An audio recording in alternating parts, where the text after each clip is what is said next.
would challenge anyone to go through the Bible and find one example of where God said, permanently stay put. Don't do anything. Don't move outside of your comfort zone. He's always calling people to go. We talk about small ways that you can choose adventure in your daily life. It doesn't have to be these giant adventures. It can be something basic that pushes you outside of your comfort zone. You're going to grow from it. You're going to have memories that last forever. And your kids and your wife, like, they're going to love it. I can't tell you a single time where we went and did something awesome and new that my kids don't remember and talk about continually. Do you have to have a lot of money to do this stuff? Share some of examples of some of these creative things that you guys have done without cash. So the bulk of what we do that's adventurous costs almost nothing. You don't have to drive across the country, climb a mountain. You can just go right in your backyard. What would you say to these guys? He's got a 1,500 square foot home.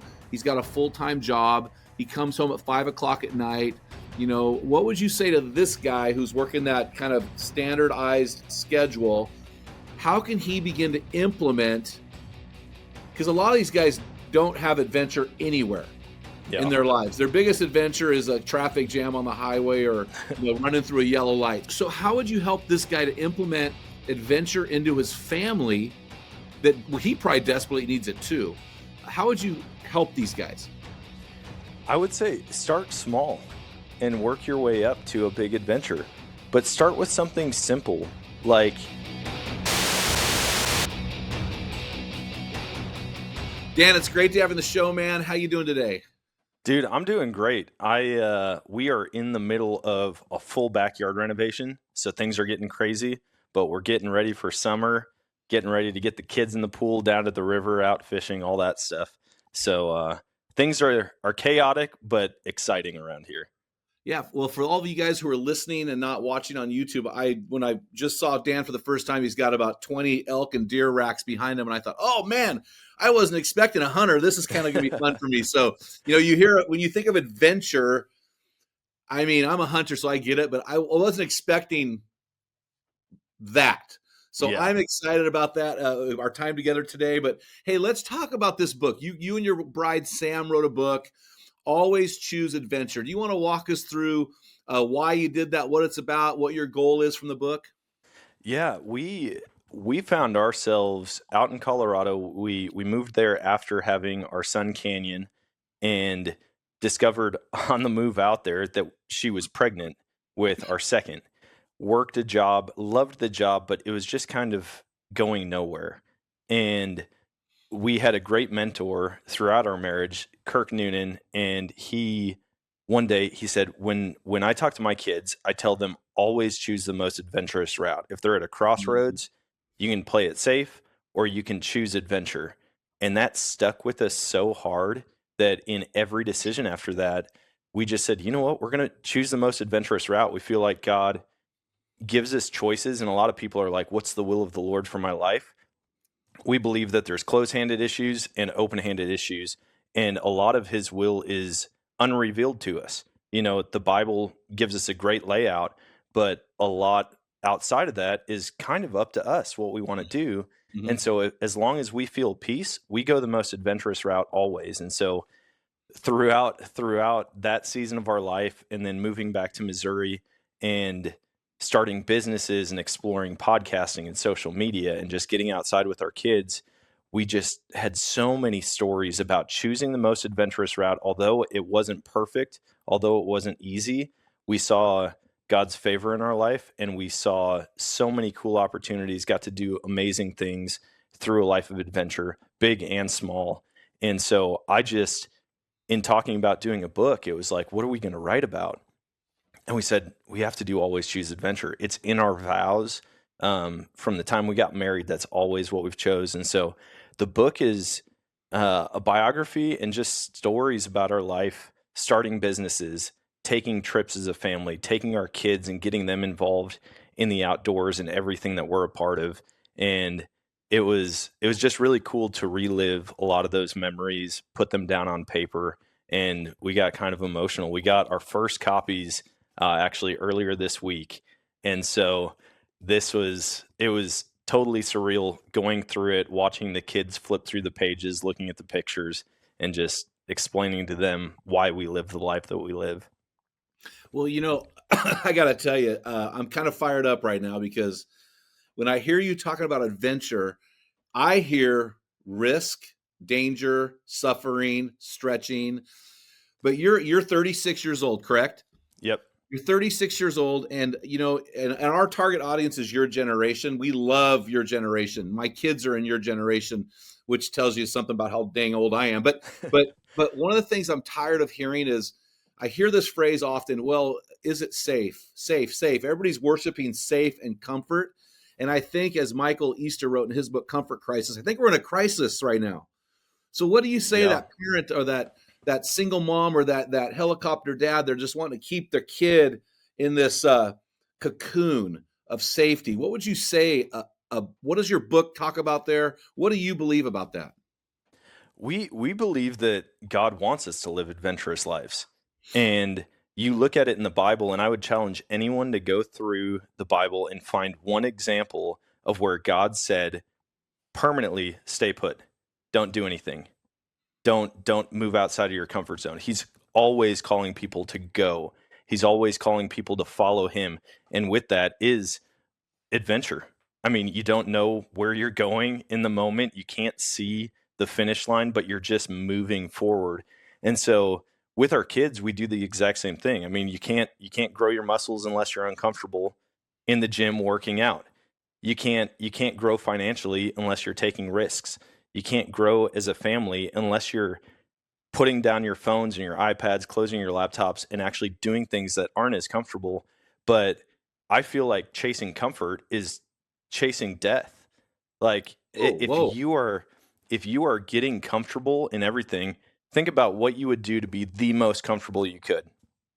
You'd be sitting on the couch, eating whatever sounded good at the time, watching a screen, getting hooked on entertainment and visual stimulation.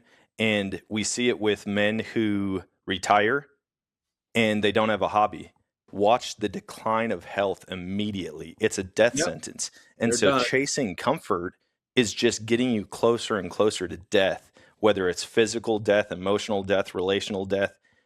When you stop pursuing what's next and the next exciting thing, it's really just a death sentence. And so we try to live that out. I mean, when we're thinking about what are we going to do this weekend, or oh, we can't go and do this because the weather might not be the best. No, get out there and do it. And when you get rained out in a tent with your kids and you have to find creative ways to have fun, they will remember that 100 times over having just a movie night over the weekend. Yeah, Gary Smalley, when he was alive, he used to encourage camping because of the suffering. Yeah. The greatest thing to suffer because things go bad. And we started this ministry in 2012 because I was staring at a coffee cup with a quote on it from a guy from 185 AD named Saint Irenaeus, or Saint Irenaeus, however you pronounce it. And it said, "The glory of God is man fully alive." And Yeah. I was like, wow, I'm comfortable. It's time to get uncomfortable. And I just want to go back. You said something so powerful. I actually went, whoa, when you said it. And I want to just circle back to this phrase. I don't want our guys to forget this phrase. You said chasing comfort is chasing death. Chasing comfort is chasing death. Do you want to embellish on that a little bit? Yeah, I feel like everything that we do as men specifically has to be hard. And you Yes. really feel alive when you're in a dangerous situation. Like when's the last time you thought I might not make it out of this?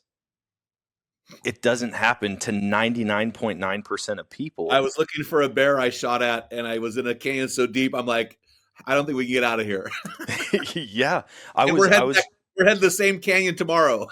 nice. Yeah, we were just in Hell's Canyon and there Oh were yeah, I've been there. moments where I was like, how am I going to? I mean, it's dark already. We're running on headlamps and we have to make it back to camp. And we've been exhausted all week long. It just, you don't feel like you're going to get out of a situation. And when you're in those moments, your senses are the most heightened. You're Yep. most aware of your surroundings. Every word that your hunting buddy or whoever's with you says in that moment you're fully registering and processing Yeah. versus walking on a sidewalk, you know. How many times, like, you probably couldn't even remember half the conversations you've had with somebody just walking and being comfortable. And so I feel like men as a whole just need to be Mm. so uncomfortable, and they almost need to get excited about the suffering, because in those moments, that's what lasts. You don't You'll remember a bungee jump or skydiving or a roller coaster or something scary like that, but you don't remember the funnel cake that you got at the snack stand. And there's a reason for that.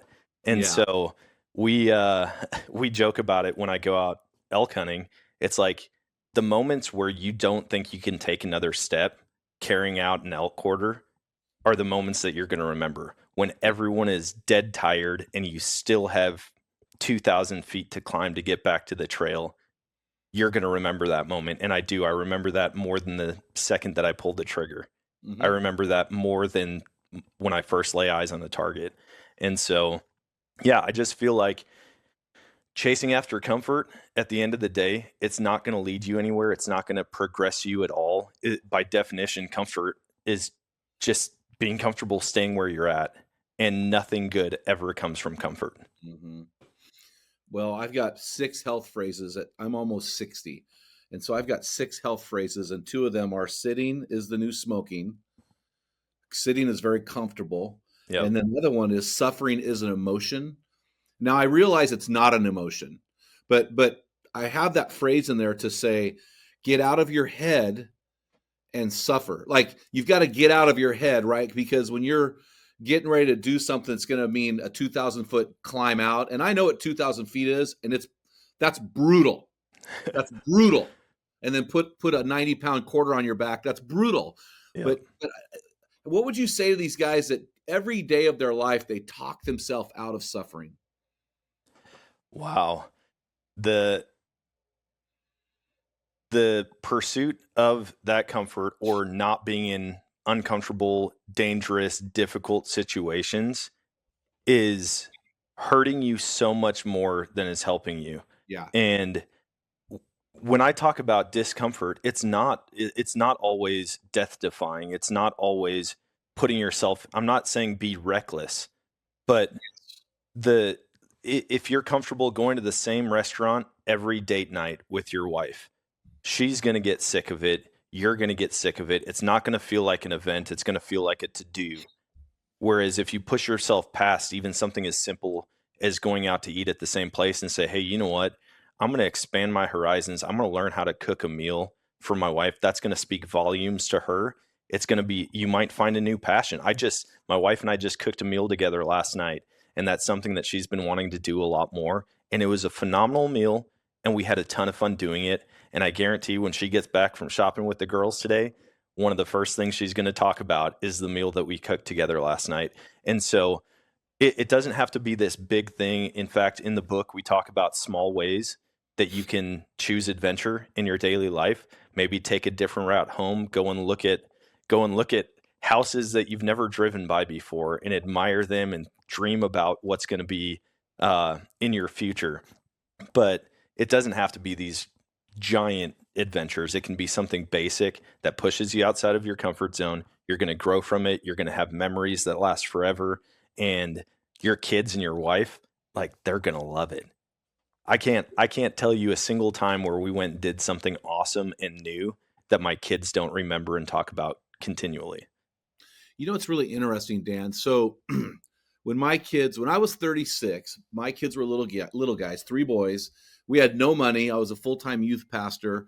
Every Monday night was family night. Every Thursday night was date night. Every Tuesday, Wednesday with youth group night, right? So it was a busy life. And we had no money. And so we would just, on family night, we would go do things together, watch the sunset. We lived on the coast in California at the time. Watch the sunset and the waves, or go on a hike, or go look for beach glass. Or I had an old Alaskan pack frame. I'd throw one of my kids on my back and we'd hump around the mountains, you know. So, you know, do you have to have a lot of money to do this stuff? I mean, I mean, share some of examples of some of these creative things that you guys have done without cash. Because we're going to come back to a question. You guys actually lived for 6 months in a 200 square foot RV. So, I mean, Yeah. obviously you didn't have a lot of money running around. So talk to us about being creative about adventure. So the bulk of what we do that's adventurous costs almost nothing.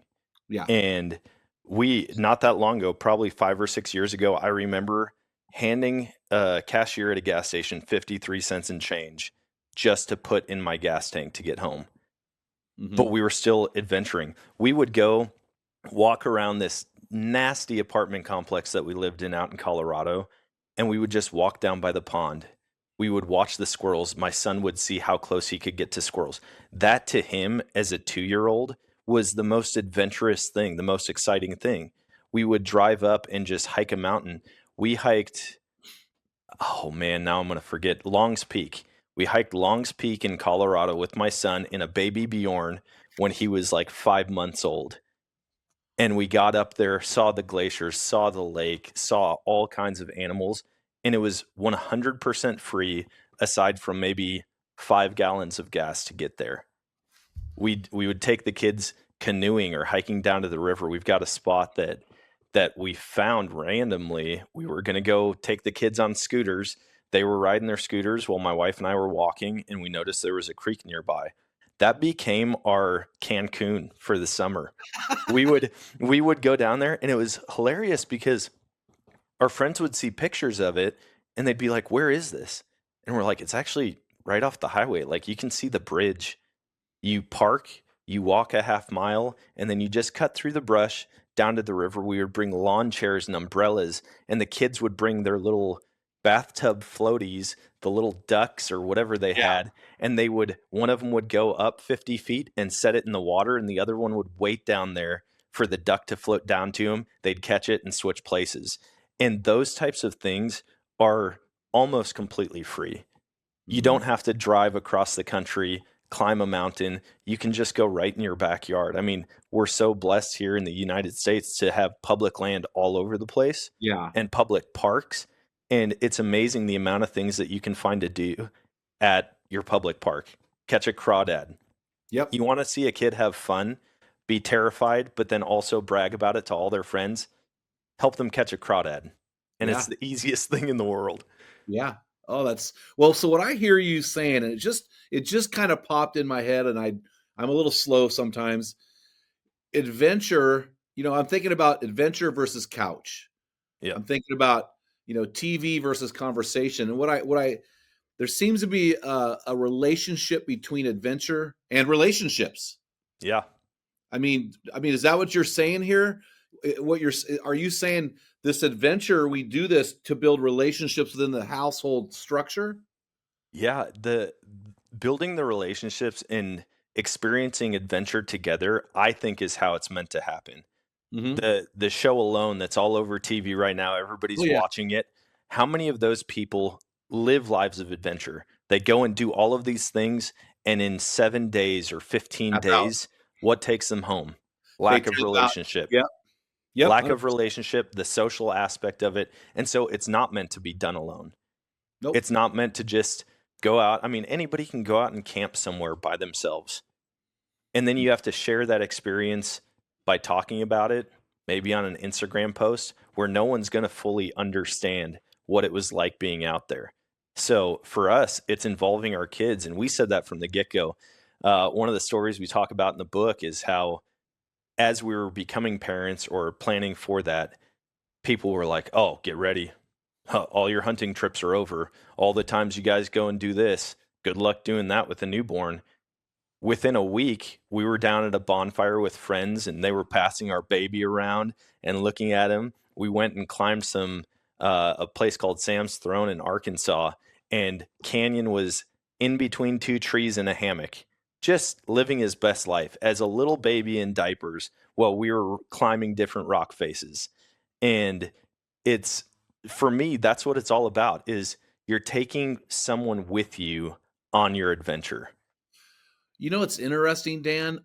So I just preached a message last night out of Psalm 40 verses 1 through 3. I actually rapped Rapper's Delight for about 4 minutes I was pretty impressive. But one of the things that you said that really intrigues me is when my kids got older, in order for me to go and do stuff, because we had a very full life, and my wife was at home being a stay-at-home mom, I had to take the kids with me. And in this sermon last night, I gave this message. That's what God does, right? He's not interested in you doing stuff for him. He doesn't need you to do stuff for him. He wants you to do stuff with him. Yeah. And so what you're saying is, hey, my relationship with the Lord is analogous to my relationship with my children. I want to be with them. You know what I'm Always. saying? I mean, that's what I'm hearing you say. Yeah. So okay, I'm gonna switch gears here, no pun intended here, but let's talk about this RV deal. Okay. Like, you lived in an RV for 6 months? I mean, So 200 square, how many kids at the time? we lived in first a bumper pull camper Oh, for a long time. And what upgrading to the RV was like a Rolls Royce, yeah. When we lived out in Colorado, when we were flat broke, we actually sat down and had a conversation about how lame our lives were. We're like, what are we doing? We're doing the same thing every day. I come home, I don't have energy for the kids. I can't be the best husband that I can after a long day of work or working overtime or anything like that. And my wife was like, so I saw someone on Instagram and they bought an old camper and they renovated it. And she's like, I'm missing like the creativity in my life. What if we buy a camper? And I said, we don't have the money for that. Like where are we going to come up with money? And she goes, this thing is dirt cheap and it's just down the road. What if we just go and look at it? So we went and looked at it. We end up getting a loan from the bank, buying it. Took us forever to pay it off, but immediately started just here and there putting things in it, changing all the cabinets, all the hardware on the cabinets, changing out light fixtures, painting it, putting new floors in. And so we did this full remodel. The RV or the camper and all the remodel maybe cost us 8,500. And she goes, what if we live in this full time? I was like, there's no way. Like, I'll go crazy if I have to go to work 9 to 5, sometimes longer, and then I come home and this is my space. And she's like, well, what if we don't do that? What if we move back to Missouri? I was like, okay. We end up renting out this camper for a while as like an Airbnb essentially. We're able to pay a good chunk of it off doing that. And then we said, you know what? Let's go back to Missouri. We moved back to Missouri and we lived at a KOA for like 6 months, did the laundry in the laundromat. The kids were outside playing on the playground there. We became friends with all the workers there. They would deliver firewood and we'd have friends come over and just, they're like, you live here. And everybody looked down on us. They were like, oh, hey, you're going to find a home soon. And we were They going, thought you were no, homeless on purpose. They thought you were homeless. They thought we were just down and out. And I said, no, this is our choice. And I can't tell you the amount of conversations that I had where people were essentially like, oh, I'm so sorry. And I go, we are absolutely loving this life. And our kids have a smile on their face more often than any other kid I've ever seen. We're not glued to a TV at night when we get home. We're going on hikes. We're going on walks. I'm playing tag with them at the park. We're playing cornhole or swimming or getting Hunt's Brothers pizza from the KOA office, like just having a ton of fun together. And people viewed it as a bad thing because it wasn't a 4,000 square foot home, because we didn't have property or a 401k. And we absolutely loved it. And so we kind of bounced around. We lived at a friend's house in their backyard. They had RV hookups. And when we sold that camper and moved into a rental, it was great because it was out in the country, but at the same time, it felt like we lost something. Mm-hmm. Through that all, we realized, hey, this is profitable. We could make money. Why don't we quit our jobs and just do RV renovations? We're going to make them look like houses on the inside. And that way people can get out of their comfort zone without fully giving up what they think they need. And so we did that. We flipped a bunch of RVs, sold them, did some client renovations where they had one and they said, hey, fix it up. This is our budget. and we loved doing that. But then we started missing RV life ourselves and Mm, living and traveling remotely. And throughout that process, we got invited to be on a competition show where three teams were competing. One, we were doing a Mercedes Sprinter van. Another team was doing an old school bus, like a short bus, and another team was doing an RV, and it was an old Winnebago, like a 1970 Winnebago. And so we had 7 days to fully renovate and get them road ready. And throughout that, almost everyone on the TV show on all three teams were full time van lifers or RVers, wow. or some of them lived in school buses that they had renovated. And hearing the freedom and the excitement for life that all of these people had, it literally changed our lives. We walked away from that going, why are we chasing the American dream of getting a Mm, big house and having all of these nice things only to usually not even use them? I mean, the more we accumulate, the less we use. And yeah. we talk about that decluttering and saying, hey, what's actually important to us? And so throughout that whole thing, we said we're going to be back on the road at some point. And we ended up getting a motorhome, and we we had to buy a new truck that we could flat tow behind the motorhome, and then we just left. I had never driven one of these things before. And so now I've got a 43-foot motorhome with probably a 6-foot attachment system pulling my 17-foot truck, and I'm going in and out of construction zones through Iowa up into Wisconsin. And over the course of 6 months, I think we hit 29 states, Wow. multiple national parks, saw more of the country, and I might not pull into a truck stop to sleep for the night until 3 a.m. And we'd stop and be like, where are we going tomorrow? And my wife would say, you know what? Let's go to Yellowstone. Okay, that's 6 hours. Let's go to Yellowstone tomorrow. What about next? Let's go to Glacier. Okay, cool. Hey, out on the coast is Cannon Beach. I really want to see it. I saw people Oh, post that about picture, it. that's an hour from our house. Yeah, so we drove out there. I mean, and that route, we actually went down into, we went through Salt Lake City, came up through California, and that road coming in and out of there in an You on RV. Highway 1? I think Highway so. It was those hairpin Coast? turns with the Oh, cliffs. I'm white knuckling it, and it was terrifying in the moment, but I look back and I'm like, it would be so much fun to do it again. What if we went and yeah. did it again? That And that is a so scary drive, especially it's straight down most of the way. Yeah. yeah, and so we did that. We every national park we went to, the kids got to be junior park rangers, and so they would get their little badges and have to fill out books and do like nature journals and all of this stuff, and it was free. It was just being out doing fun things with the kids, and the amount of stories they have, from seeing animals to finding flowers to trying to wrap all of our arms as a family around a redwood tree.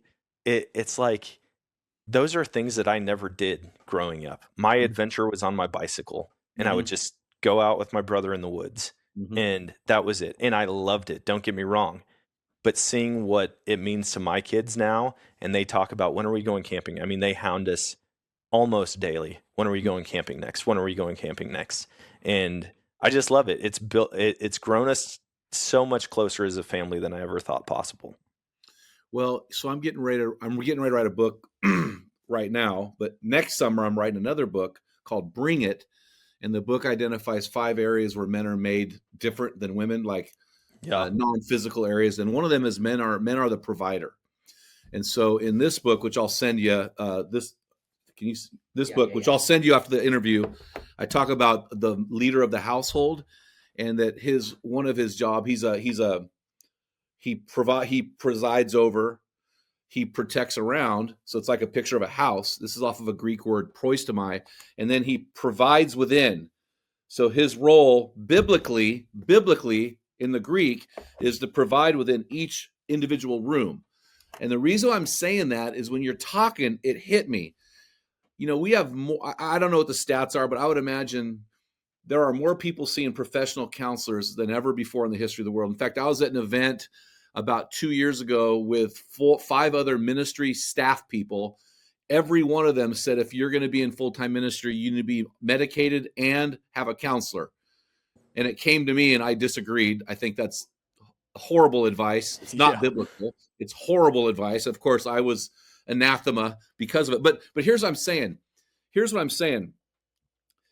We are called to provide for the hearts of those in our household, and they're going to need counselors not for what we provided materially for them, but what we failed to provide intangibly for them. And what I hear Yeah. you saying is that this comfort, this worship of comfort, this worship of money, it's creating a false provision. And what you're not telling people to be homeless. You're not telling me to live in the KOA all their life. I mean, maybe if they do, whatever. But what you're saying is you found a recipe to provide for the hearts of those you love. Is that what I'm hearing? 100%. It gets so taken out of context when people talk about provision. It always goes monetary It kind of makes you instantly. sick a little bit. It makes It you kind of really want to puke. does. I And can't spend time with you. I got to be with my kids. I got to be at my job. yeah, and I'm like, what I provide is presence. Yes. When I'm there with them, it's not that I'm just there. I am intentional. We say, my wife and I say, wherever you are, be all there. Yeah. And it's mentally, you have to be there, physically, relationally, emotionally. You have to be there for your kids. And so it's like, I provided a trampoline through a bank account for the kids. More important than that trampoline is me being on that trampoline with the kids.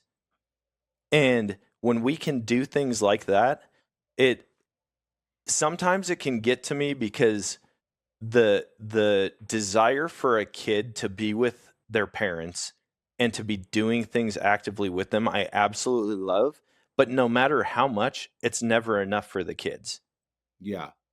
And so when I try to explain to them, hey, I'm home more often with you than anyone else that we know. Like, we get to do all of these things. We go on bike rides, we kick the soccer ball, we go swimming, we jump on the trampoline, we catch bugs. To them, it's not the amount of time. They always want more. Yeah. But to be able to provide that whenever they are home, like, we make it a point, we try our best to be fully done with work when the kids get off the school bus. Yeah. And then from then on, it's, what are we doing? We spent a whole weekend actually putting in our basement. We now have our first home. I joke with my wife, I've got the podcast studio in the guest house. I'm like, we went from an RV to 2 houses. Like, how did this happen? But in the basement, we built a play set for the kids. And going down there, one of their favorite things to do is just swing and have me push them on the swing. And now it costs them nothing. Like, it costs us nothing except for my time and my attention. And so providing is so much more. I think one of the smallest aspects to providing for your family is the financial side of it. Well, you made a comment earlier. You said with stuff and with relationships, they always want more. So you give them stuff, they want more. They become spoiled, entitled, participation trophy children. But if you give them relationships, they want more. And I'm just wondering, is that the relationships, is that a bad thing? Well, of course not. It's a normal thing. But more stuff, yeah, we're teaching them the wrong things. Yeah. It leaves you empty. Yeah. I mean, how many people return things out of buyer's remorse? They think that once I get it, I'll be happy, and they don't. Yes. Look at how many people who live in mansions with millions of dollars in vehicles, and they're just not happy. They're depressed. Celebrities, business. I mean, it's across the board. And I'm not saying that it doesn't help in certain situations, but if that's your pursuit, it's always going to leave you empty. There's always more money to get. Whereas pursuing the relationships with your kids and the time with them and with your spouse and growing those things, when you're dead broke, guess what? You can still have joy and be happy without anything or with millions. Money doesn't change your problems. It brings out your character. Once you have more money, you realize, hey, guess what? This isn't filling the hole at all. Yep. And so, yeah, pursuing that with the kids is, and trying to teach them that now. Don't get me wrong. My kids want all the new stuff, right? They want all the trading cards, and they want the toys, and they want the new bike, but they would rather ride an old junky bike with their dad on a bike next to them than ride the nicest one by themselves. Yeah, that's so good, man. Well, so in your book, you talk about your relationship with the Lord as your insurance to step into the unknown. So how has your relationship with Christ shaped this, and how have you brought Christ into your relationship with your kids through your lifestyle? Man, everything we do as a family, it's in order. God first, spouse second, kids third. Everything else can come after that. Mhm. Like at that point, it's like whatever you want to do. But with God being the center, we try to teach them. It's difficult to articulate in a way that a kid can understand. But when God is the foundation, everything else works out. And they're just like, okay, okay, we kind of understand that. The kids are actually, they're very intrigued by certain things. One day we were teaching them about tithing, right? So they can do chores, they can make money, they can be maybe part of a partnership video or something, and we'll give them some money. And so we start talking about tithing, and the kids go, so then what do we do with this money? And I said, well, we're going to bring it to church on Sunday and give it to Jesus. And my daughter goes, oh, he's going to be there. And I was like, okay, well, we're And bringing. if you don't give money, he's gonna be ticked. Yeah. I'm like, no, yes, he's going to be there in spirit. But they're so intrigued by it, and they're so hungry for that knowledge. They get a little taste of it. And we don't teach them the Bible like they did in Sunday school. You know, the flannel board, Jesus is Yeah, just hovering yeah, around off the ground. Like we teach them the fun parts of the Bible that I didn't learn as a kid. yeah. Talking about talking about Benaiah and the mighty men. And my son's like, wait a minute, these guys, like they went and killed a lion? Are you kidding me? This guy beat up a bunch of people with a jawbone? No Yeah. way. Wait, these bears mauled a bunch of kids because they made fun of a prophet? What other stories are like that, you know? And so I feel like my kids have a lot of Bible knowledge about stories that nobody else has ever heard of in the Well, church hey, world. hey, Dan, I hope you told those kids don't ever make fun of a bald prophet. I mean, it wasn't a prophet; he was a bald man. Give Yep, the bald he was guy a some bold love, man. or curses to you.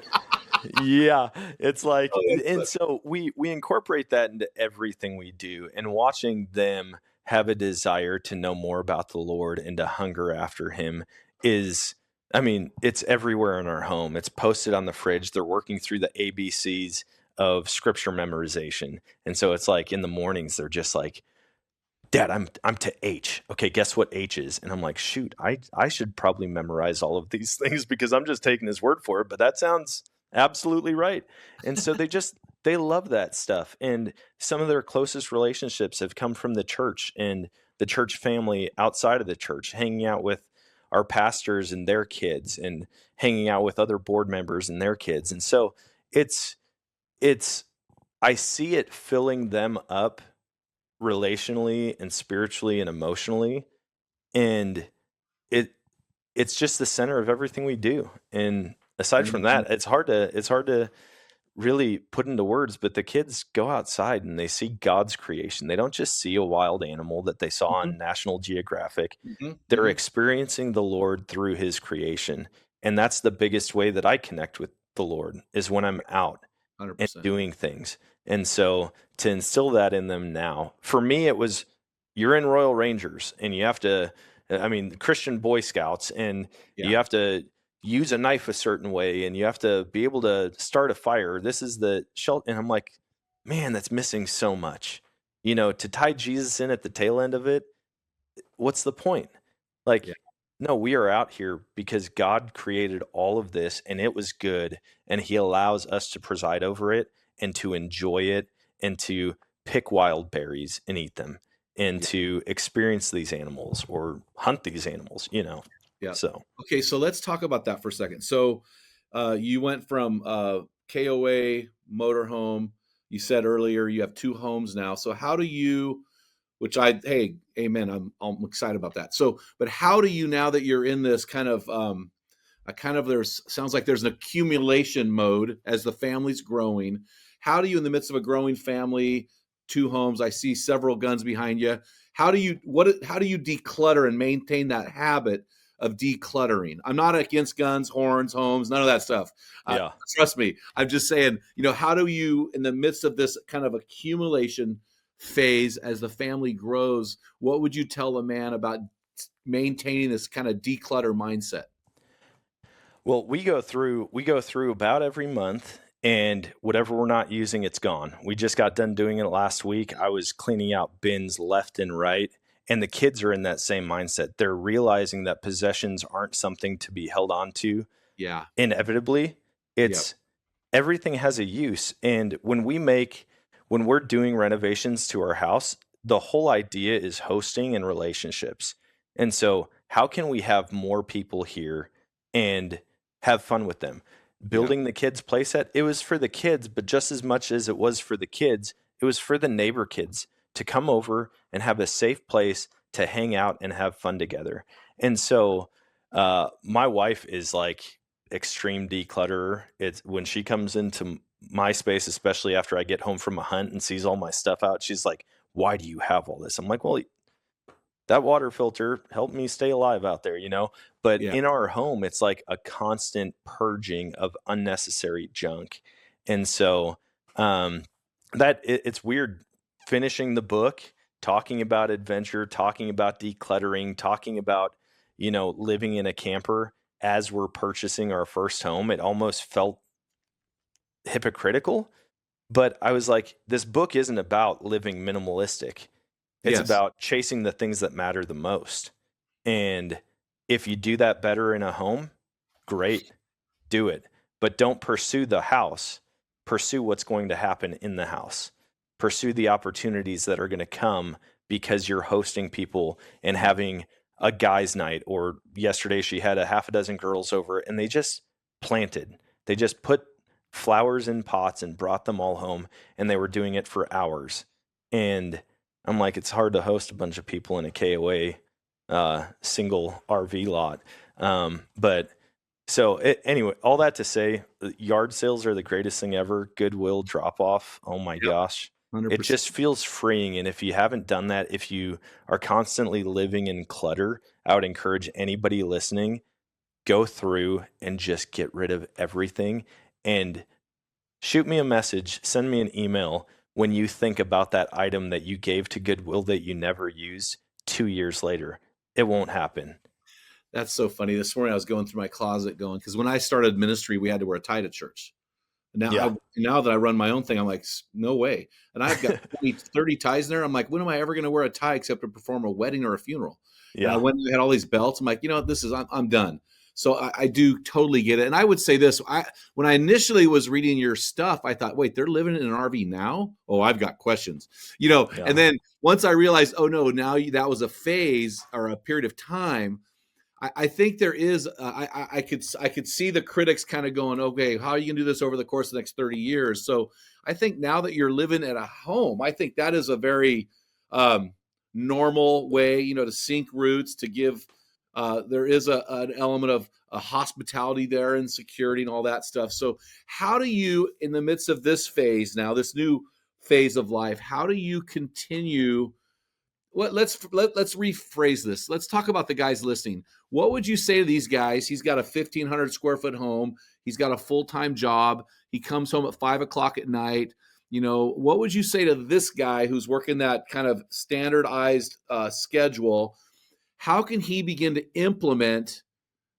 Because a lot of these guys don't have adventure anywhere in Yeah. their lives. Their biggest adventure is a traffic jam on the highway, or running through a yellow light. So how would you help this guy to implement adventure into his family that he probably desperately needs it too? How would you help these guys? I would say start small and work your way up to a big adventure. But start with something simple like going on a walk in your neighborhood or going just outside of city limits and go for a hike with your family. Or maybe your kids have already been asking about it and saying, "Dad, can you come outside and do this with me?" Do it. Like that can be just as adventurous as anything else. But I mean, if we're talking about like the outdoor space, there's campgrounds everywhere. You don't have to buy ultra lightweight stuff. You don't have to buy merino wool stuff that you can pack in a backpack. Go car camping somewhere. Yeah. Car camping can be very, very adventurous. Um, go. take them to a new activity that you've never done. Maybe you've never gone mini golfing with them. You want to have an adventure? Watch a couple toddlers hit a golf ball around a mini golf course with Or adults swing a around. golf. Or Swing it. swing a yeah. Stay back a little bit, but Yeah. take them and do something. I would say that adventure is more about the unfamiliar than it is about a destination or a Oh, price yeah. tag or a length of time. Do something that you are not familiar with and see how adventurous it can be. And so, yeah, I get it. I was in the grind. I've worked construction, I've worked manual labor jobs, warehouse jobs, and just been burnt out. But instead of looking forward to vacation, you can start looking forward to Friday night when you don't have to work the next day. What can you do with your family? Get fishing poles. Get a $30 kids fishing pole or a $10 fishing pole at Walmart and just go find a city pond somewhere. Yep. You might Yep. not know how to fish.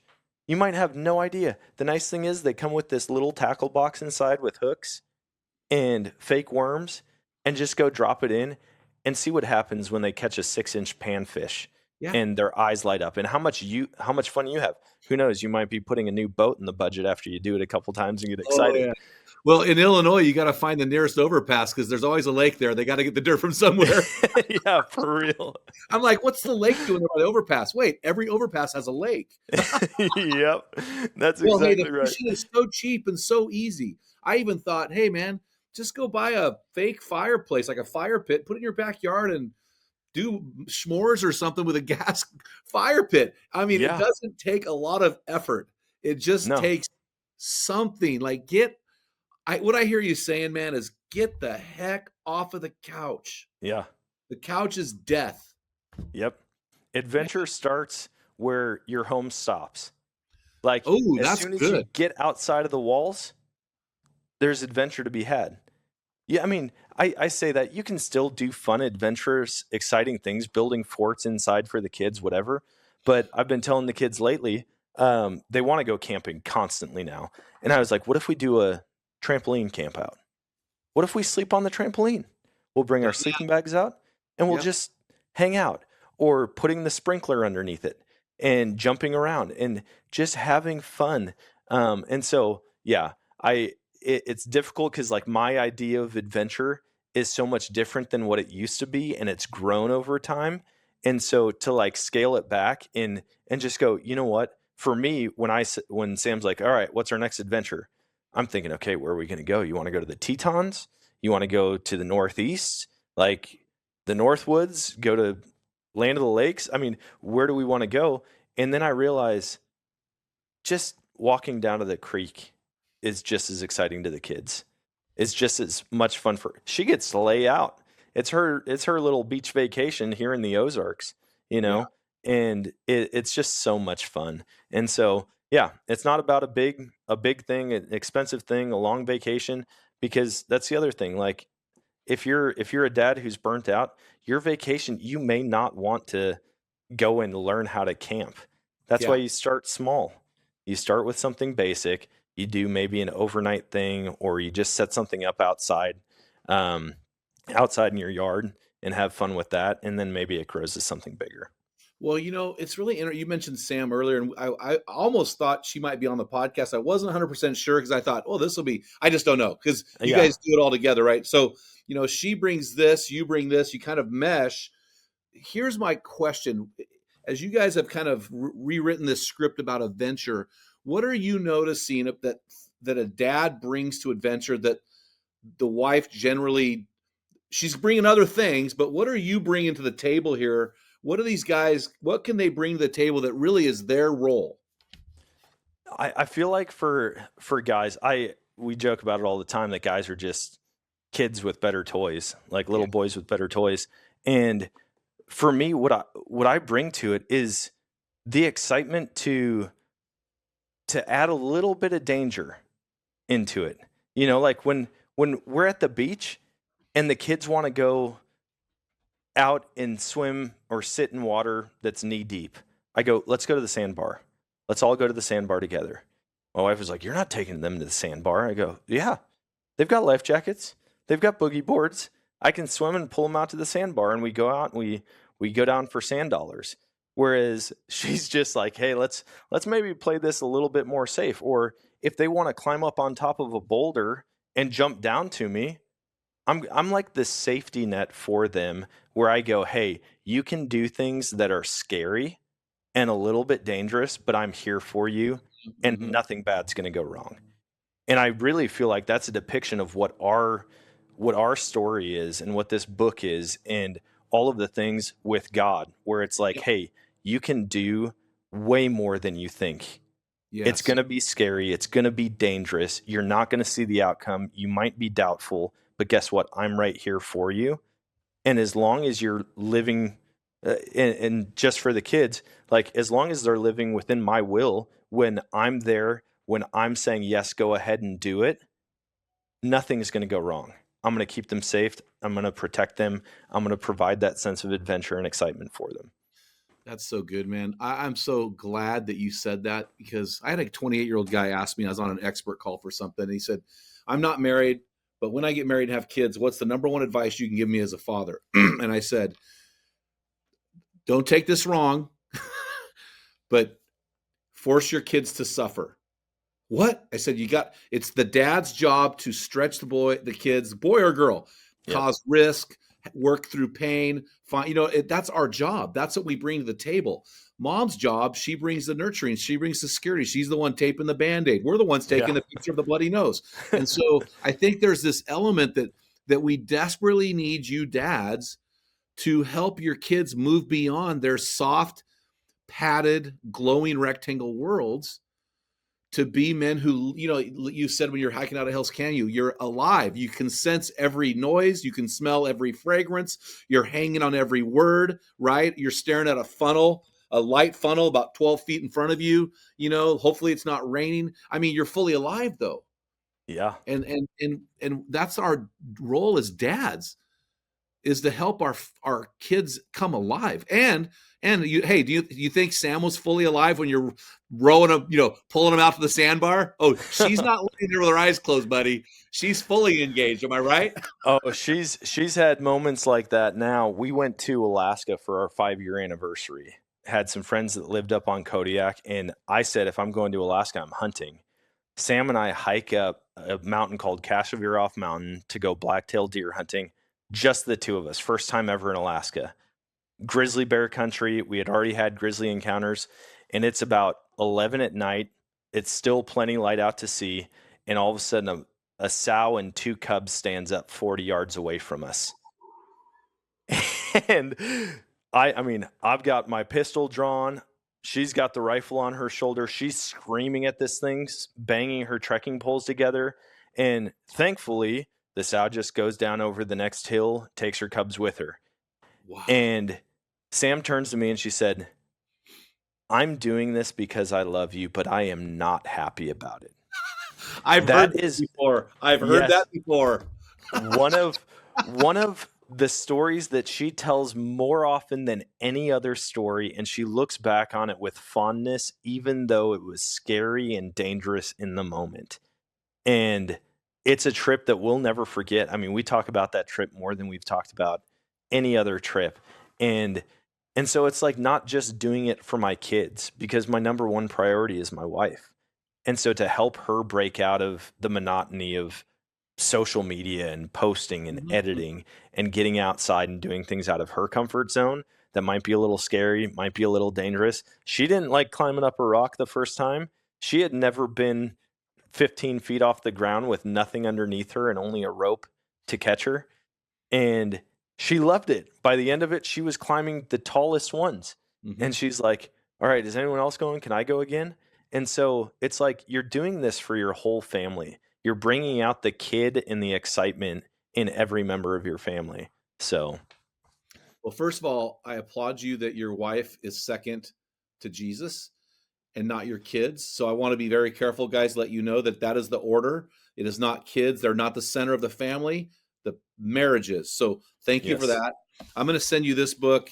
The last chapter is called The Disciplined Man Making Decisions Against Yourself. And the Greek word that Paul uses there is sophron. And it's translated literally safe mind, safe mind.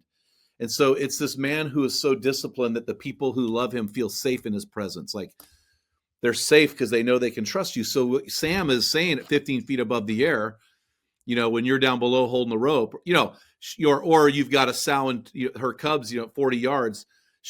I'm sure she wasn't the one in front on the trail. I'm sure you were the one out there and she's behind you. And so what she's saying is, you're my safe place. Yep. You're my protector. And so, man, I just love this. What a great conversation. So, hey, how can these guys get the book? Talk to us about that, and how can they follow you? Yeah, pre-orders are up right now on Barnes & Noble, on Amazon, all over the place. The book officially releases here in a couple months, but you can get... What date? The date is August 23rd, I believe. Okay, so we'll drop this episode right around August 20th, so you can Sweet. get that first week is really important for you. Yeah. And so we'll drop it around August 20th for you, so they can pre-order through Amazon. Yeah, they can pre-order through Amazon, through Barnes & Noble. We've got it on our website, links to it, wearedanandsam.com. And then on all social media platforms, you can follow both Sam and I at We Are Dan and Sam, and then me personally and all the hunting adventures through the Nomadic Outdoorsman. Nomadic Outdoorsman. Yep. Do you have a YouTube channel? Yep. YouTube, Instagram, TikTok, Facebook, podcasts. I look forward to looking at that. Okay, that's awesome. So, and then I'm just curious, what's your IG following? What do you got on? I know you have 3 million total. What do you got on Instagram? Ooh, we're about to hit 1 million on the We Are Dan and Sam side. I think we're around... I think the Nomadic side's probably 180 on the Nomadic Outdoorsman. That's so awesome. Well, hey, man, it has been awesome having you on the show. This has been such a pleasant surprise. I always have antlers. I know I'm in a safe place. So yeah. Thanks a lot, buddy. Absolutely, man. Let's get out and hunt sometime. Oh, don't even tempt me. Until next time, feel the wet sand on the arena floor. Hear the deafening roar of the crowd. Taste the sweetness of victory. Smell the stench of battle. Get in the game. Get dirty. Grind it out. Tame your thoughts. And be a man.